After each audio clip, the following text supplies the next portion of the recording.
I'm drying my laundry in front of the fire, but that's not what this video is about.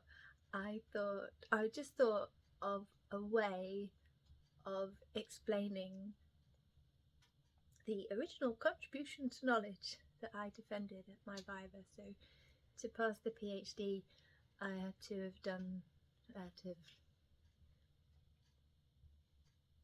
learned something nobody's learned before, or understood something that's not been understood before. You have to push forth the boundaries of knowledge. That's what they tell you at the start of it. And so my original contribution to knowledge is a methodology for doing research with people with profound intellectual and multiple disabilities. And my methodology is called Being With. I actually thought of a few other things to call it, but they were sidelined. But being with, if you think about, imagine that you might be a good singer. I'm not a good singer, so I have to imagine it.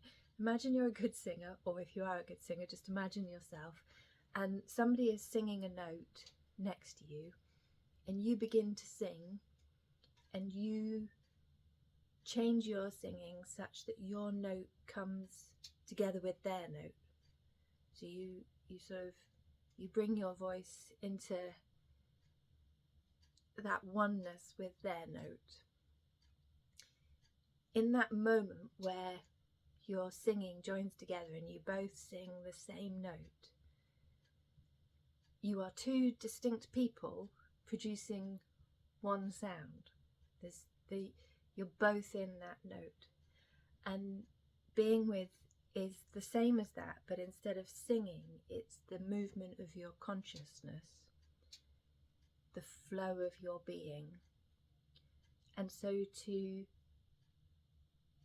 use this methodology, you have to attend to the other person in the same way that you would listen to the note that was being sung, but you attend to their whole being, their embodied expression, their movement of intention, their flow of consciousness, to their whole themness. And then you bring your intention, your consciousness, your being towards theirs. And I spent a lot of time when I was trying to figure this out, where I would bring my being towards their being, and then I would feel this moment of withness, because what I wanted to do was research with people with profound disability. I would feel this moment of withness, and then it would go, and you'd think, oh, I've got it, oh, it's gone. Or so it was like I was going like this, and then our paths were crossing, and it was only in the crossover point that it was working. Or we'd sort of start, closer together, and there would be a like, oh, that's it, I'm with them, and then it would be gone. And it was only when I realised that the direction of flow is important, not just where they are, but the direction in which they're going, which I have been using Merleau-Ponty's work, so I've been describing the movement of intention.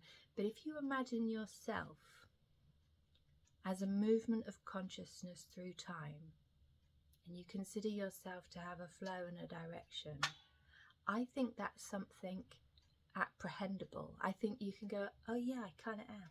Yeah, I get that. And so you would attend to where they were in the direction of flow, and then you bring yourself in the direction of flow. And if you can continue that direction, it's like continuing to sing the note, then you are with.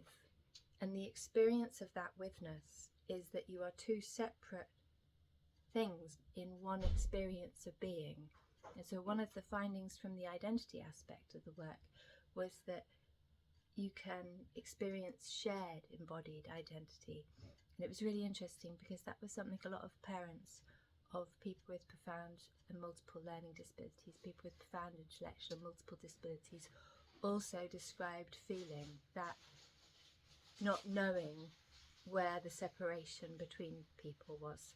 So I just thought that I just thought of that singing thing, and you think, yeah, that's it. That's how to explain it without having to do all the background philosophical stuff.